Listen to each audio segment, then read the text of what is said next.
গাজরের হালুয়া তো আমরা কমবেশি সবাই তৈরি করি, কিন্তু একদম পারফেক্ট টেক্সচার আর বিয়ে বাড়ির মতো শাহী স্বাদ কি ঘরে পাওয়া যায়? আজ আপনাদের সাথে আমি শেয়ার করব মাত্র কয়েকটি সাধারণ উপকরণে কুচুকুচির ঝামেলা ছাড়াই মুখে মিলিয়ে যাওয়ার মতো পারফেক্ট গাজরের হালুয়ার রেসিপি।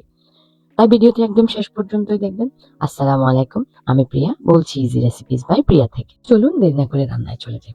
প্রথমে আমি গাজরগুলোকে খুব ভালোভাবে ধুয়ে টুকরো করে কেটে নিয়েছি।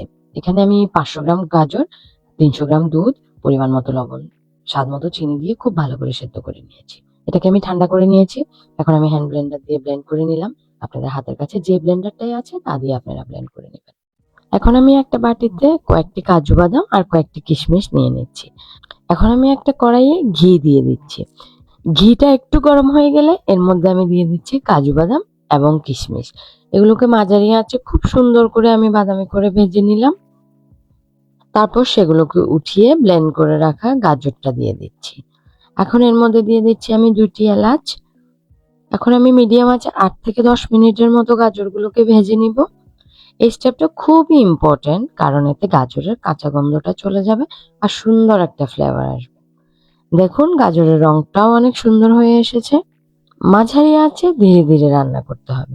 এই সময়টা একটু ধৈর্য ধরে নাড়তে হবে, কারণ যত ধীরে রান্না হবে হালুয়াটার টেস্ট তত বেশি মজাদার হবে। এই যে আমার হালুয়াটা আস্তে আস্তে শুকিয়ে এসেছে আর দেখুন কি সুন্দর রং এসেছে। এখন আমি দিয়ে দিচ্ছি একটু চিনি। আমি কিন্তু অলরেডি সেদ্ধ করার সময় চিনি দিয়েছিলাম। চিনি দেওয়ার পর আবার একটু পানি বের হবে, তাই আমি আরেকটু কিছুক্ষণ রান্না করে নিব। তারপর দিয়ে দিচ্ছি হালকা ভেজে রাখা কাজু বাদাম আর কিশমিশ। হালুয়াটা যখন প্যানের গা ছেড়ে আসতে শুরু করবে, তখন আমি শেষ মুহূর্তে দিয়ে দিচ্ছি আরো 1 চামচ ঘি আর উপর থেকে ছড়িয়ে দিচ্ছি 2 টেবিল চামচ পরিমাণ গুঁড়ো দুধ। এই শেষ মুহূর্তের ঘি আর গুঁড়ো দুধটাই কিন্তু হালুয়া একদম শাহি একটা ফ্লেভার নিয়ে আসবে। দেখলেন তো কত সহজেই তৈরি হয়ে গেল একদম পারফেক্ট স্বাদের গাজরের হালুয়া। ফ্রিজে রেখে আপনারা এটিকে বেশ কয়েকদিন সংরক্ষণ করে খেতে পারবেন।